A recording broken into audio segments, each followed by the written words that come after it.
So I have decided to be a little more frequent with my updates on what I've been reading. So instead of a monthly wrap up, I'm probably either going to go weekly or more than likely bi-weekly, because I didn't have much to talk about until the middle of the month. So here is the mid-month recap. This year has not started off very well. I read a John D McDonald book, as I am known to do, and then I DNF'd 3 books, and I thought I had just forgotten how to read. It was terrible. I was not having a good time. I didn't know if I was burnt out on books or if the books were bad. Considering one of the books was critically acclaimed, I thought it was me, and then I decided to just go in another direction, and I binged 4 books in 4 days. So it wasn't me, I don't think. So let's just get right into everything I read and DNF'd so far this month. So the first thing I read, of course, was a John D McDonald book. It was The Scarlet Ruse, which is book 14 in the Travis McGee series, and it was great. This is one of the ones that people absolutely love. The premise of this one is Travis McGee is helping someone find lost stamps. Yes, I'm talking about the stamps that go on letters. There is a broker of stamp collections. Of course, this is like 1972 or whatever, so stamp collecting is worth a fortune, and it was still popular. And so this guy loses stamps, so McGee agrees to help him. And that is like a minor part of the story. There's this weird sociopathic character in here, and things go sideways in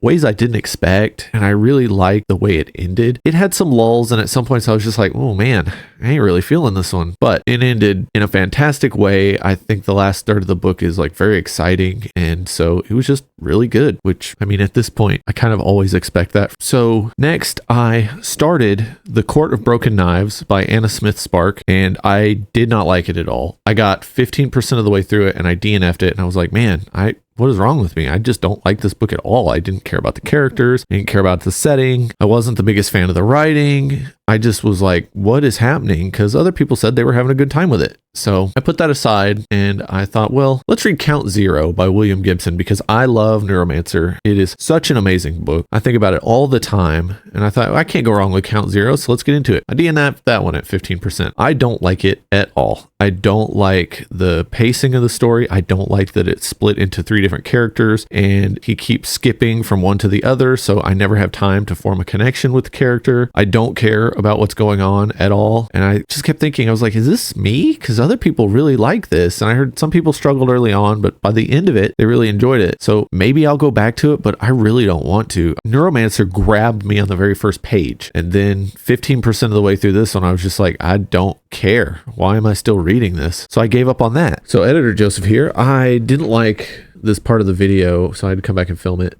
And after those first 2 DNFs, I wanted to try something different. So I got Joe R. Lansdale's The Night Runners. I had heard good things about his writing. It takes place in Texas. It's creepy. I was like, let's go. Well, it started off creepy. The writing's good. And then you get to a character where her only personality traits are that she was a victim of sexual assault. And then he repeatedly, in great detail, describes the assault. And then her husband is this caricature of some limp-wristed liberal from the mid-'80s, and it's like, what? Like, he evaded serving in Vietnam because he was a pacifist, and then he has like a flashback to when he was a kid where his brother was forced to eat poop in front of him because he wouldn't fight for his own brother, and then something happens and the person that hurt his wife dies, and he's just like, oh well, man, if only he could have been rehabilitated, you know, it's the system, it's not his fault that he did the things he did. And I'm like, bro, are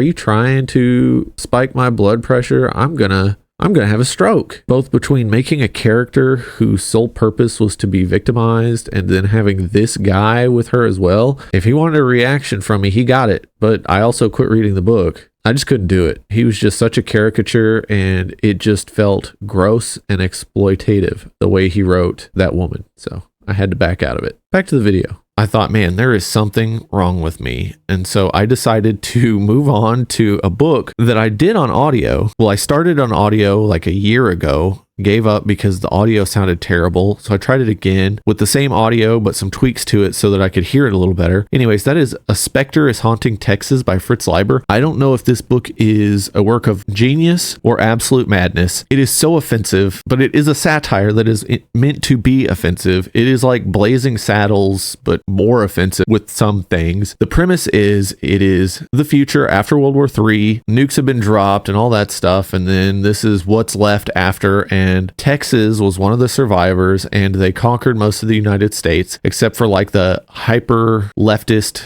minority controlled California and Florida, which it's like, all right. And then up in the Northeast. Anyways, the main character comes from space. He's from a like communist democracy or something, technocracy in space, like in a space station. And he comes down because he has mineral rights from when his family was still on Earth. And he's like 8.5 feet tall. He's like a skeleton basically because he has no muscle mass because of being in space, all that. And he's interacting with these Texans, and these Texans are like genetically modified good old boys that are like 8 feet tall. And it just gets more bizarre from there. They have like their servant race that are Mexicans, and it's like, oh wow, this is bad. And they're starting like an uprising against the Texans, and then this main character ends up helping them. And the title of it, A Spectre is Haunting Texas, is a play on A Spectre is Haunting Europe, and the Spectre is communism, all that stuff. And there's a lot of Shakespearean stuff in the book, but also it is incredibly offensive to Texans, Mexicans, to communists, photographers, pacifists, warmongers, racists, anti-racists.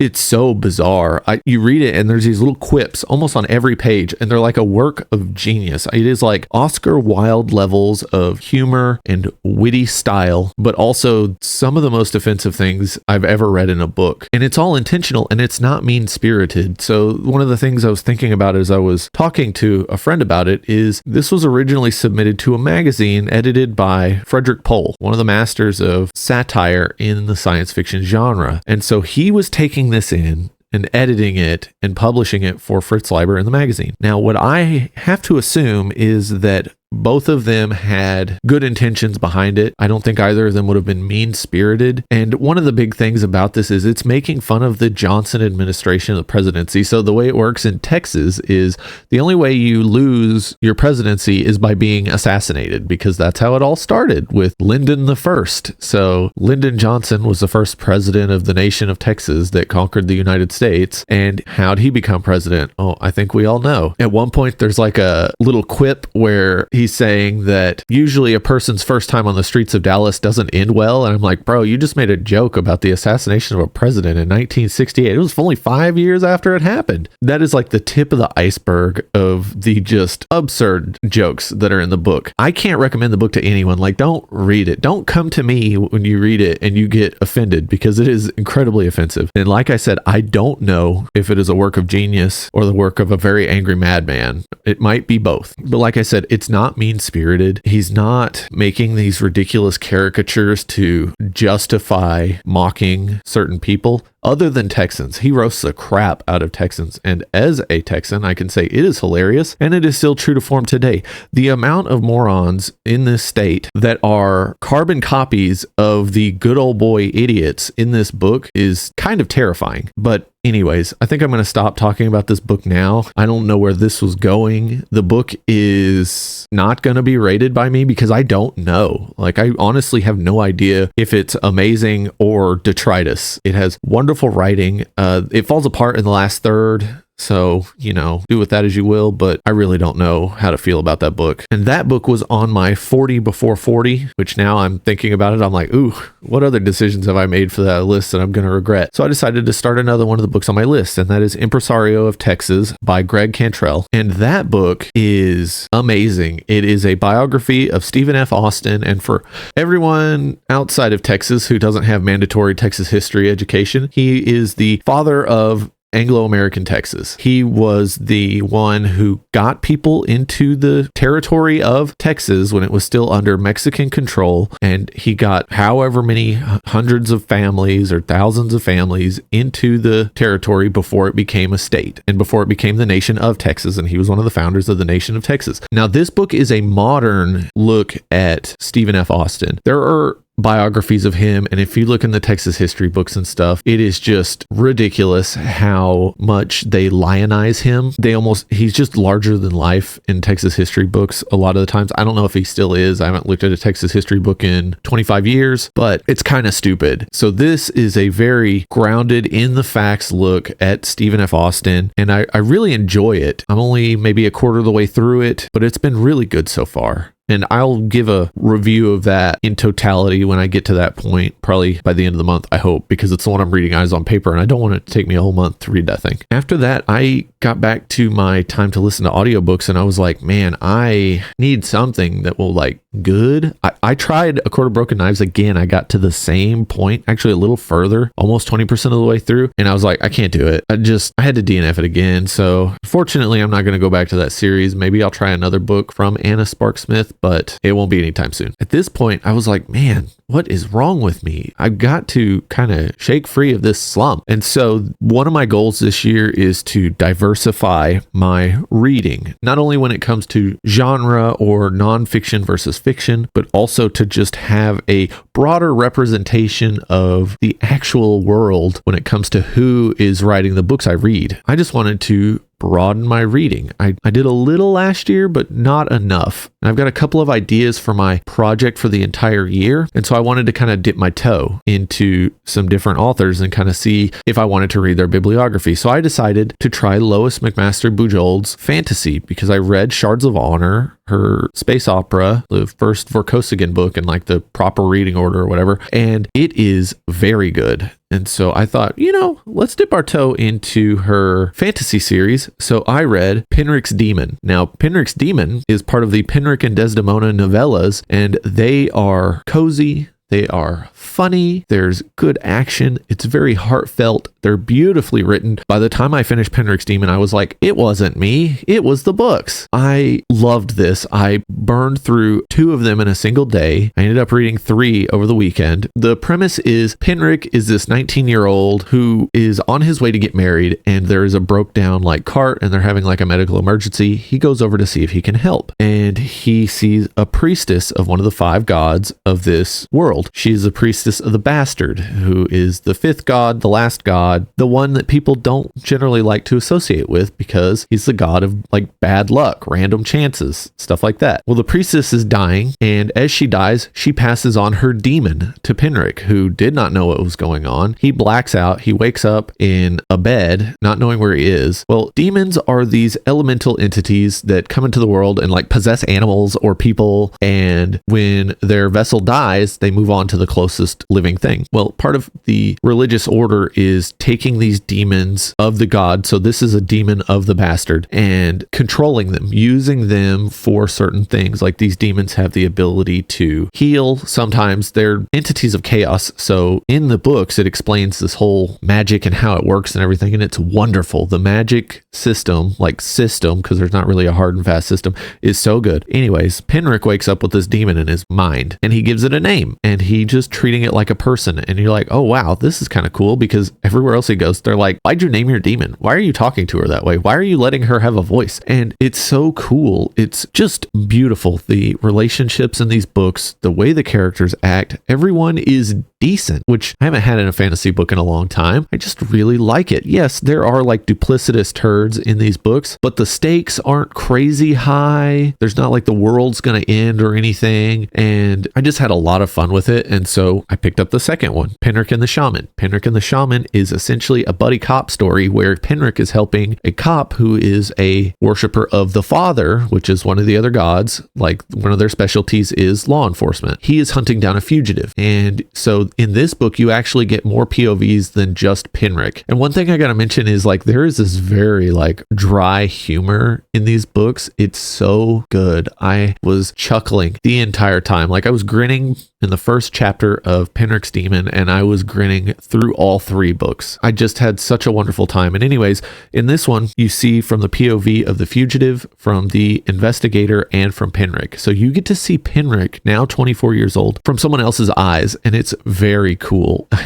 There's this one scene where the investigator's talking to him, and out of nowhere, Penric, his demon, starts talking through his mouth, and then the guy's like, I wonder when it was that I stopped remembering that this guy has a demon inside him, because Penrics just such a good dude. And anyways, this story ends up being beautiful. There's lots of doggies in it. Like you gotta love a book with some adorable dogs, and you get an exploration of some more elements of not only the religious side of these stories, but the magic side of these stories, with a magic system that's not really one-to-one with what you get through like the divinity side. So that was cool. And then I was on a roll. I wasn't going to stop. I started Penrics Fox. Penrics Fox just builds off this. The book starts in the coziest way. Penric and one of his new friends are chilling, drinking wine and fishing. And then the investigator shows up and he's like, someone's been murdered. I need your help. Boy, we got a cozy murder mystery. It's so good. I just had so much fun with it. These books bring nothing but joy. You just feel warm and fuzzy when you're reading them. And it's not like they're some lame story. There's good action. There's amazing characters, great dialogue. The writing is superb. And I was just blown away by it. And your boy is all in. My wife started them too. She's finished 2 in the last 3 days. She's going to finish another one probably today or tomorrow. And then we might be in a race to see who finishes all the Penric and Desdemona books first. They're just so good. It feels so amazing to find a series like this, especially after struggling for over a week to be enthused by anything I was reading. I'm just so glad that I found it. So yeah, I'm probably going to do another one of those books this weekend. And I finished this past weekend. I actually finished it today. I finished Travis McGee number 15, The Turquoise Lament. This is the most okay of the McGee series. So compared to just like your normal crime book, this would be very good. But compared to the other McGee novels, it's the weakest. A lot of it takes place in like Hawaii and then American Samoa and just all over. I liked it. You get good interactions between McGee and Myers, but it felt stilted in the pacing. There were like these weird flashbacks and these other events and kind of explaining things in a way that McDonald usually doesn't have to do. And I think that took away from the steadiness of the novel, because usually these books are just at this really good pace and then they'll just jump you out of nowhere, like what happens to McGee sometimes. And then it's just relentless. And it just wasn't like that with this. I got bored with this. This is the first McGee novel that I've read where I zoned out during parts of the book. And I was like, man, what is happening? And my wife read it before I did, and she felt the exact same way. So it wasn't just me. It's still good. I'm still completely sold on the McGee series. I mean, this is the 15th one and it's the first one that's mediocre. I mean, come on. So that was it for my reading. My plans are to keep working on Empresario of Texas. It's very good. And when it comes to this next 2 weeks, I know for a fact I'm going to read more Penric and Desdemona from Lois McMaster Bujold. So good. I'm going to read a McGee novel. I might be starting another crime book that I'll talk about at another time. I don't want to say it and then not do it because I'll feel bad. And other than that, I don't know what I'm going to read. Oh, I'm going to read The Black Company with my eyes on paper. I need to get Empresario of Texas done so that I can start reading The Black Company, because if it comes down to the wire, I'm just going to do audio again because I want to reread one Black Company novel a month until Lies Weeping. I'll double up somewhere. I don't know where. And when it comes to stuff on my channel, I want to start working on a very editing heavy video. So I don't know when that will come out. I'm probably going to start tinkering with it as soon as I'm done editing this video. This whole start of the new year has been like a little overwhelming for what I want to do when it comes to my channel, when it comes to what I want to read. So I'm trying to kind of sort everything out. I would like to get a Zelazny book in this month to celebrate Amdrary, or however you say it. So hopefully I can do that too. But other than that, I don't really know. Let me know in the comments if you've read any of these, or any of them have kind of reminded you of something I might enjoy.